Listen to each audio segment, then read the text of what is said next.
Hello, welcome to the Inside Knowledge podcast for people with IBS. I'm Anna Mapson, and this is episode 151. Today, I'm really excited to start my new series of podcast episodes interviewing other people in the health space who may be of interest to you if you have IBS or SIBO. I'm really excited to introduce this episode with Bahee Van de Bor, and she is a registered paediatric dietitian.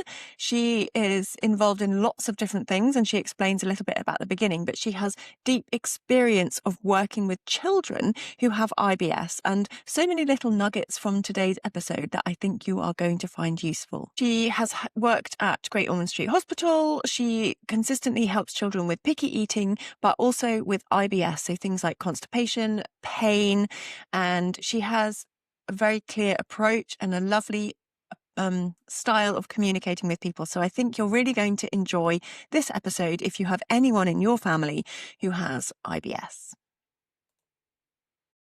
Welcome, Bahee. Thank you so much for joining me on the Inside Knowledge podcast. I'm really pleased to have you here to talk about children's health and IBS and be a bit more specific about the things that are different for children. So, could you just introduce yourself to my listeners and tell me a bit about your practice? Thanks so much, Anna, for having me here today. So I'm Bahee. I am a registered pediatric dietitian. I work with families with children who might have tummy troubles. Some include IBS. I love what I do. I've been working for about 20 years. I do all sorts of different projects. I work with the industry, brands, but also I've worked in the NHS for a very long time. Including a very famous children's hospital. I'm on the editorial board for our world-famous textbook, which is very exciting. So that the new edition should be out later this year, and it's going to have the first chapter or sub-chapter on functional gut disorders in children, which I'm really excited about because I'm really working hard to sort of raise awareness of tummy troubles in children and how we can support more of these families in the community. So you're uber qualified to be on this little short segment. Yeah, amazing. It's such a lot of experience. And do people see you online now, or do you have an in-person practice? Where can people find you? I do have a practice in Harley Street, but there's just watch this space. I mostly work with families by video, and lots of families don't live in London and some do live overseas. But I've had this urge since after COVID to sort of go back to face-to-face sessions. So I think I will have some new news for families in perhaps quite soon. Mm-hmm. And when you work with children, do the children always come along to the appointments as well? Or do you normally sometimes work with the adults separately?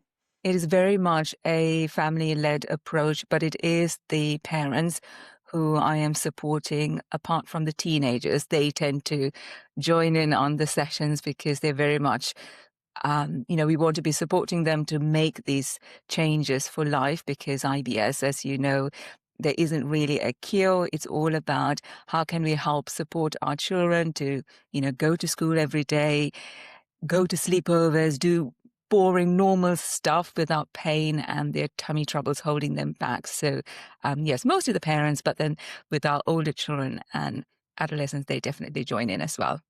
Yeah, okay. And what made you specialise or niche down into paediatric IBS or tummy troubles? Great question. One I avoid a lot. But I have IBS myself. I probably had symptoms from around the age of 12, 13, but I wasn't actually diagnosed in my mid-20s. A very, very typical case where symptoms get missed.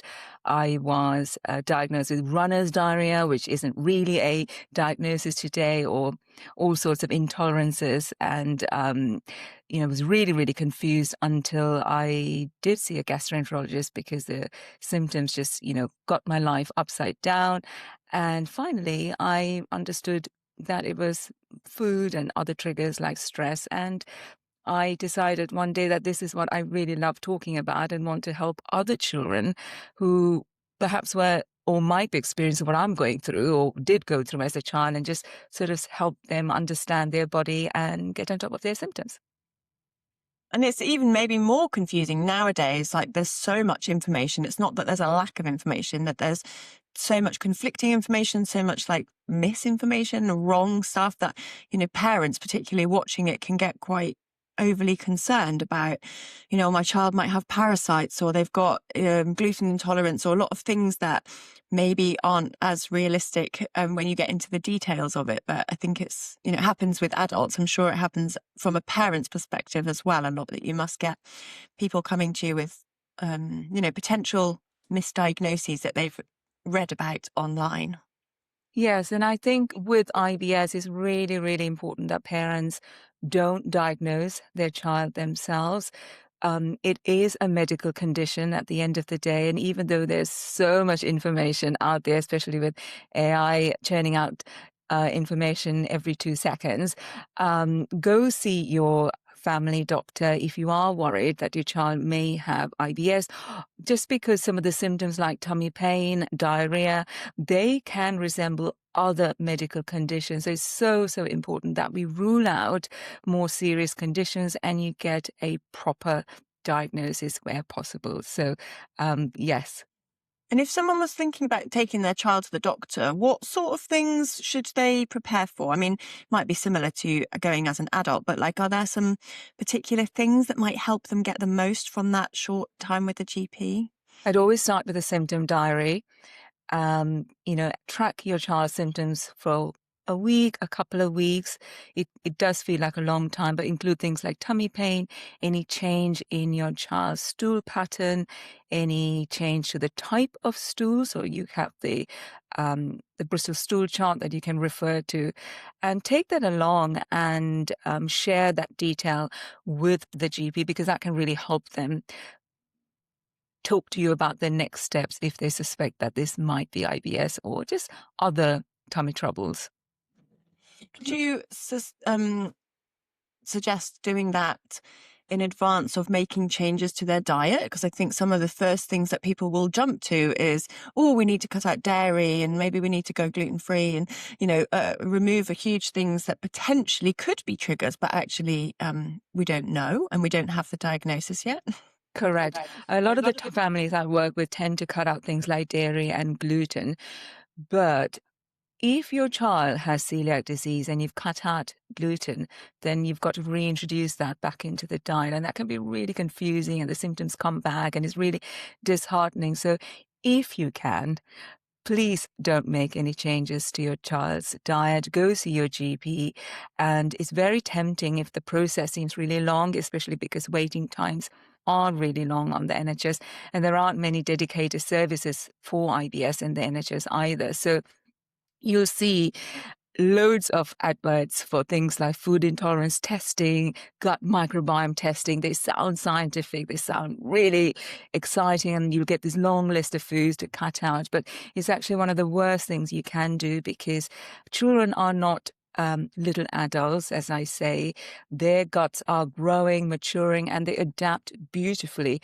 And they're also growing, so they have requirements for protein, micronutrients like vitamins and minerals that can start to be cut out from their diet, and they can be at risk of micronutrient deficiency if you're not careful and you take that diet, if you start cutting quite a bit of foods out of their diet. So see your GP, and if the process is really slow and you're getting frustrated, if you have the budget, then obviously work with a healthcare professional who does specialize in this area.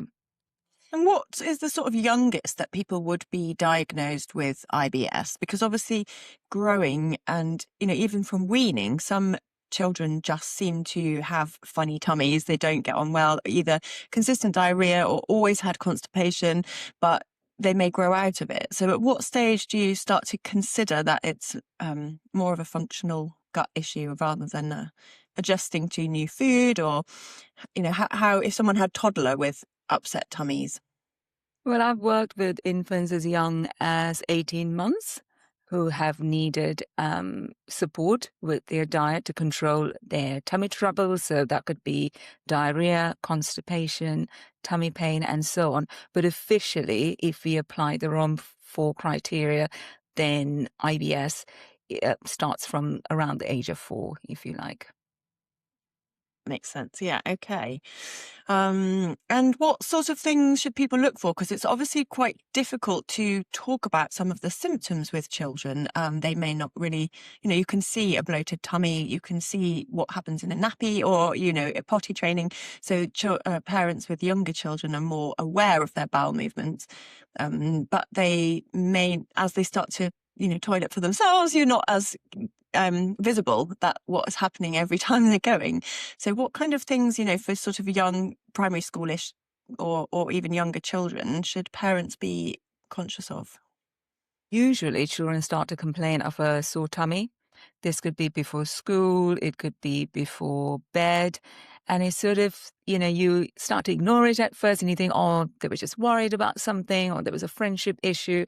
And then you might find that actually this is becoming a regular complaint in the house where they now no longer want to participate in sports. So they're skipping school because of bad tummy ache. So if that's the case and your child has been complaining of tummy ache for at least once a week or 4 episodes per month for 2 months, then that is when you want to start having a conversation with your doctor. And the tummy ache may be linked to change in stools.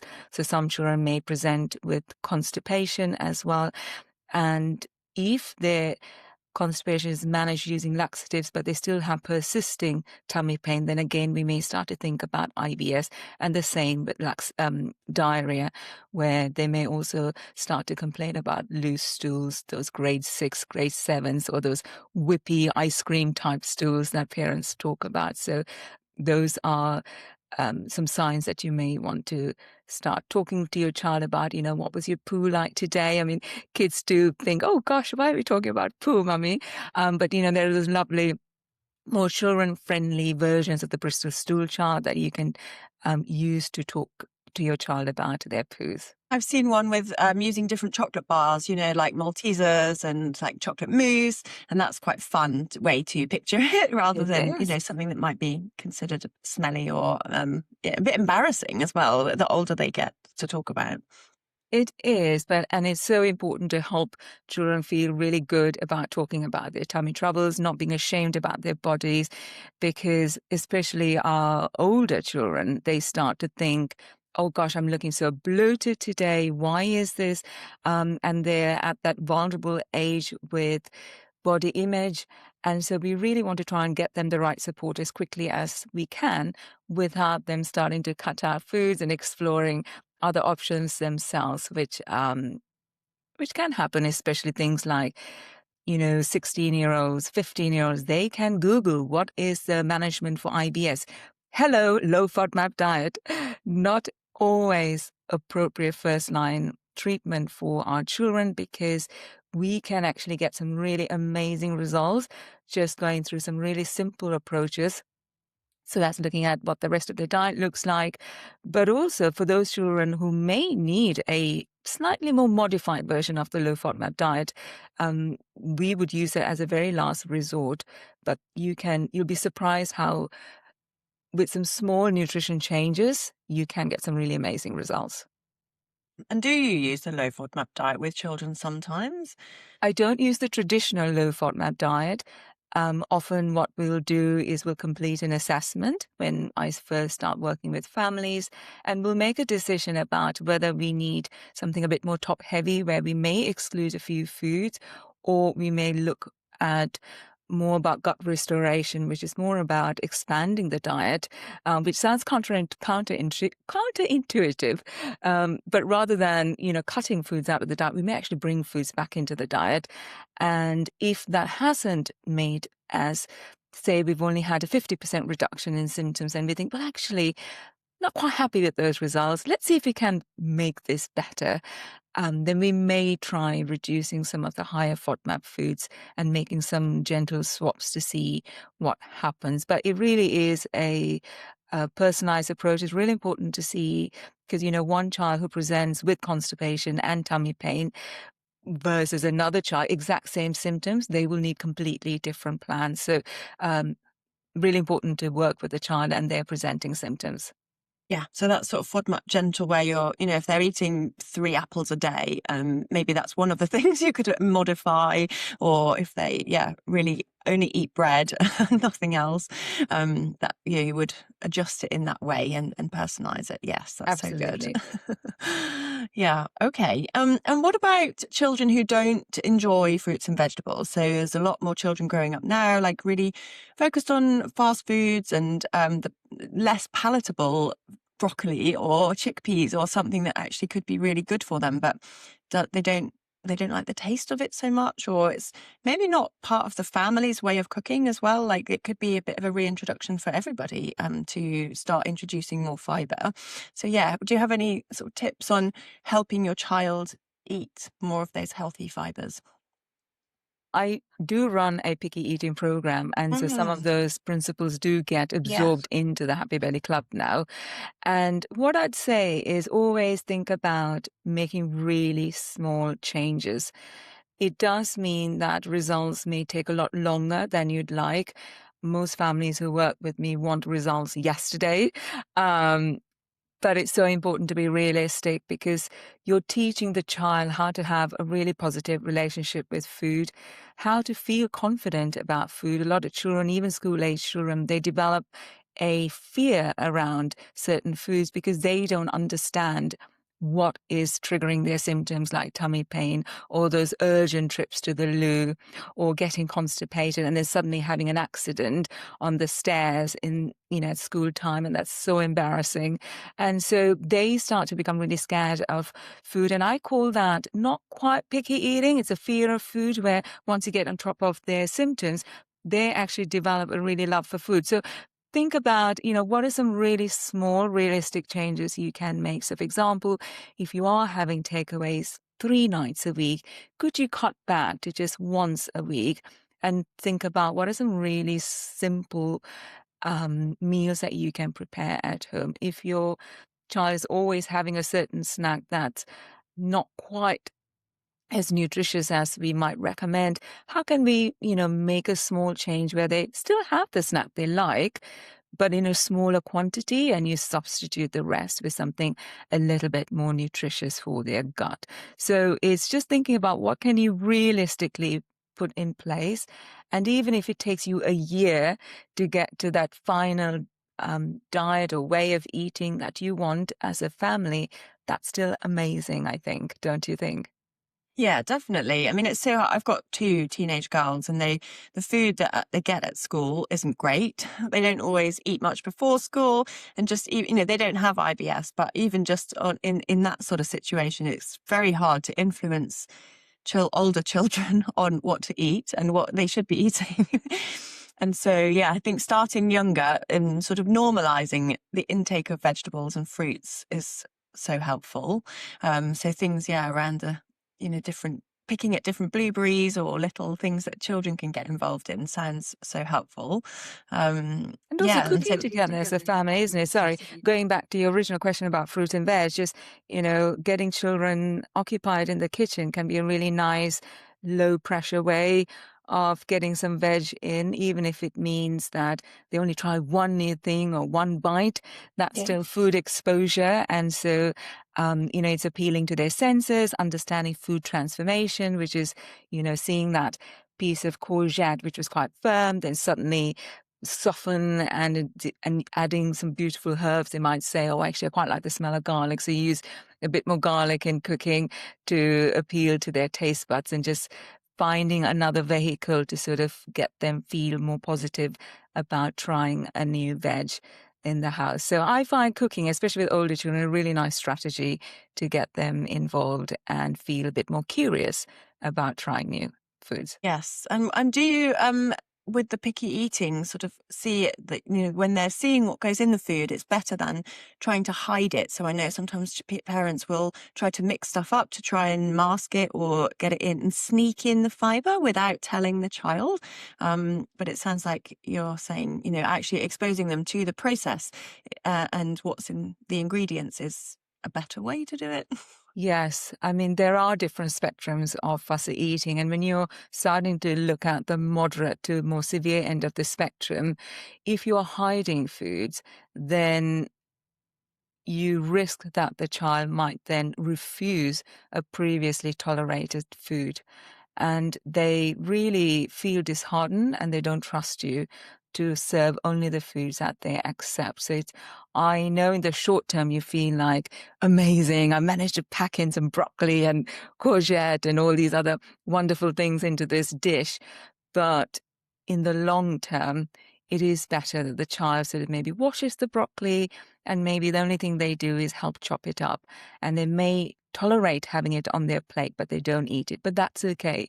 That's still food exposure. It's still helping build some curiosity and interest in that food where they think, okay, maybe one day I might try that food. And sometimes it could be 30, you might have to repeat that process 30 different times with the same food, but at least you're giving them a really nice way of making that choice. That decision comes from them to try that food rather than being tricked to trying a new food. Yeah, and especially if they see everyone else eating it as well, it sort of normalizes it, I guess. So you can feels like it's something everybody does to eat vegetables and fruits. Yeah, having it on display as well in the house, fruits available when you want it, that kind of thing. Yeah. Great. Okay. Can I ask a bit about constipation? Because I know that is a really tricky thing, and a lot of parents worry about using laxatives. Like, oh, I want to do this without laxatives, or I don't want my child to be taking them. But it is part of the protocol, isn't it? So how do you sort of approach that with parents who are concerned about laxative use? Depends on where in the journey they are. So if the child is only showing very mild signs of constipation and you've picked it up early, you possibly can. And I've helped lots of families who are in that early part of the journey where they've picked up there's an issue with constipation. They understand that this is very much a nutrition problem. And so we've been able to work together to minimize the risk of needing laxatives. Now, if the child is very constipated and has been for years, they might have some really hard poo sitting in the gut. They're going to need laxatives to help push things through and get the bowel working normally and get into a nice routine. Because when when your child is constipated for a long time, it affects they're going to have leaky poos as well. You've got that mixed stool type picture, which is really upsetting. They might be playing sport and then suddenly needing to run to the bathroom. It really takes over their life.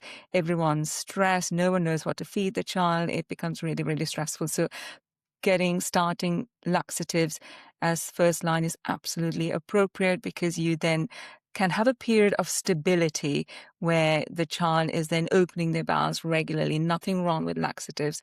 Where parents can go wrong is relying on the laxatives long term and not making any changes to the child's diet. And that's where things can get tricky.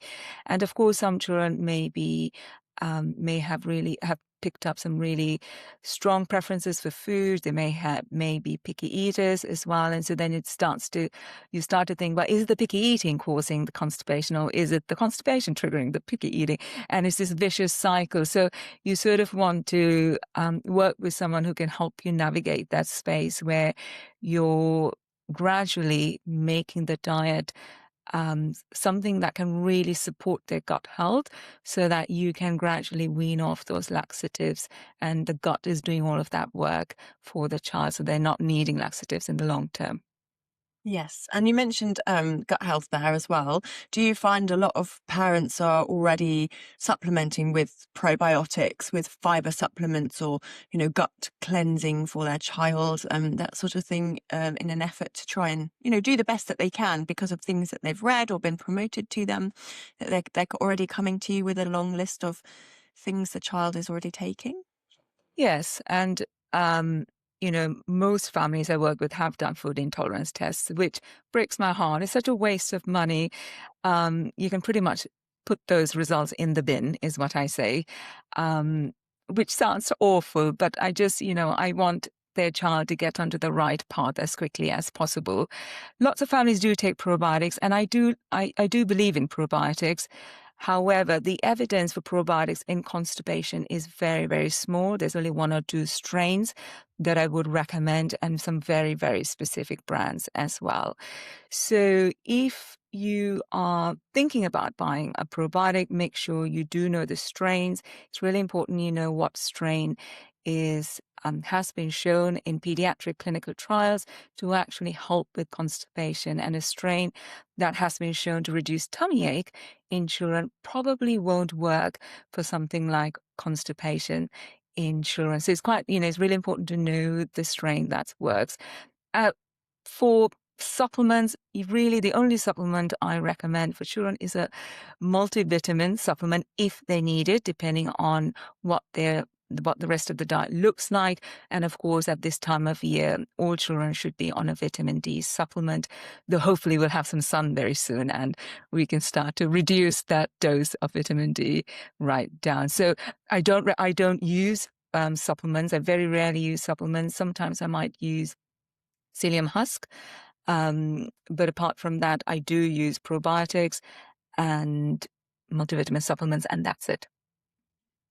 I guess you can once you've done your personalised assessment of their diet as well, you can see if there are any nutritional gaps or something that needs plugging through food, but also if needed, something that you could add. But that's maybe reassuring for people as well, that you don't need to be spending a lot of money on a lot of different gut supplements. I know I have the same issue in my practice with the food intolerance test, and people are, once they've done it, I find very loath to ignore the results, even if I can explain around the science behind why they're not valid. It's more, it just feels like wrong to be eating something off those red lists, and they still have a lot of nervousness about it. So it's, it's psychologically quite a big blocker, I think, in terms of getting a broad and balanced diet again, to have this foods you shouldn't eat being spelled out to you that seems like it's personalised, but doesn't seem to work in such a way that we would, it'd be lovely if we had a list of foods, yes, no. But I think that's the other side of it, isn't it? The psychological fear around eating some of those foods in the red zone. Mental burden of looking after a child with tummy troubles is huge. It literally takes over your life. I mean, there's nothing more heartbreaking than your child saying, I have tummy pain. I don't want to class. I don't want to go to school. I don't want to go to this party. I don't want to play sport, but I really want to. I feel miserable. So of course, I don't blame parents. The marketing behind the food intolerance testing is incredible. And, what parents may not realize is when certain practitioners recommend these tests, they receive an incentive, and then they go on to, they're then paid to deliver a consultation. And then there's more incentives for recommending a certain range of supplements, which quite frankly, I end up needing to stop all of them, especially in children, because there's sometimes the regulations around these products is very minimal. I often worry about the safety behind some of the products. There's just very, very little clinical evidence behind them. And as I have found out as working with children with tummy troubles, you really don't need it. If anything, it can complicate the picture. Really, really important to just strip everything out, look at the diet as a basis, and see how can we optimize the diet to help your child feel better. And it really is possible. It takes time and effort, absolutely, but it's 100% worth it, is what the families tell me. So it is worthwhile going on that journey when you're ready. You're so right there, what you said about, the parents who, because it's bad enough when an individual has IBS and you don't know what to do, but when it's secondhand, like you don't even know exactly how it feels because you're relying on how they're telling you, but all you see is, like the miserable child, the lack of energy, maybe disrupted sleep, and it must be heartbreaking. It is, and IBS runs in families. So if you have IBS yourself and you have a child with IBS, it's really exhausting. And it's okay to just say, you know what, I need a bit of help with this. Because how you manage IBS in adults is going to look quite different in children, because the wonderful thing about children's gut is it's always adapting and it's strengthening and it's changing. So their IBS picture will change with time. And so we want to really support their gut with the right nutrition. Amazing. So that's been really helpful. So if people want to get hold of you, or they think, yes, I do need help with my child's gut health and tummy troubles, where can people find you? You can find me on my website, ukkidsnutrition.com. I run a 12-week program called the Happy Belly Club. It's a one-to-one program. It's not a group program, and it's very much around looking at your child's tummy troubles and seeing how can we get them back in school, playing sport, attending birthday parties, eating what they want without symptoms. And I also have a quiz if you're not sure what your child's main symptoms are. Is it more tummy pain-led, constipation-led, diarrhea-led? Then you can go ahead and enter your data into this quiz, and you also get my copy of the symptom diary, so you can start collecting and documenting the symptoms in the way that I explain to my clients as well.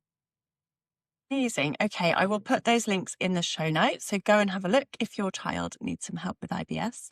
Okay, thank you so much. I will stop the recording here. Thank you. That was the first of my interview podcasts. Let me know how you thought it went. Is there anyone you think I should be interviewing? Anybody you'd like to see on my, or you'd like to hear, on my podcast?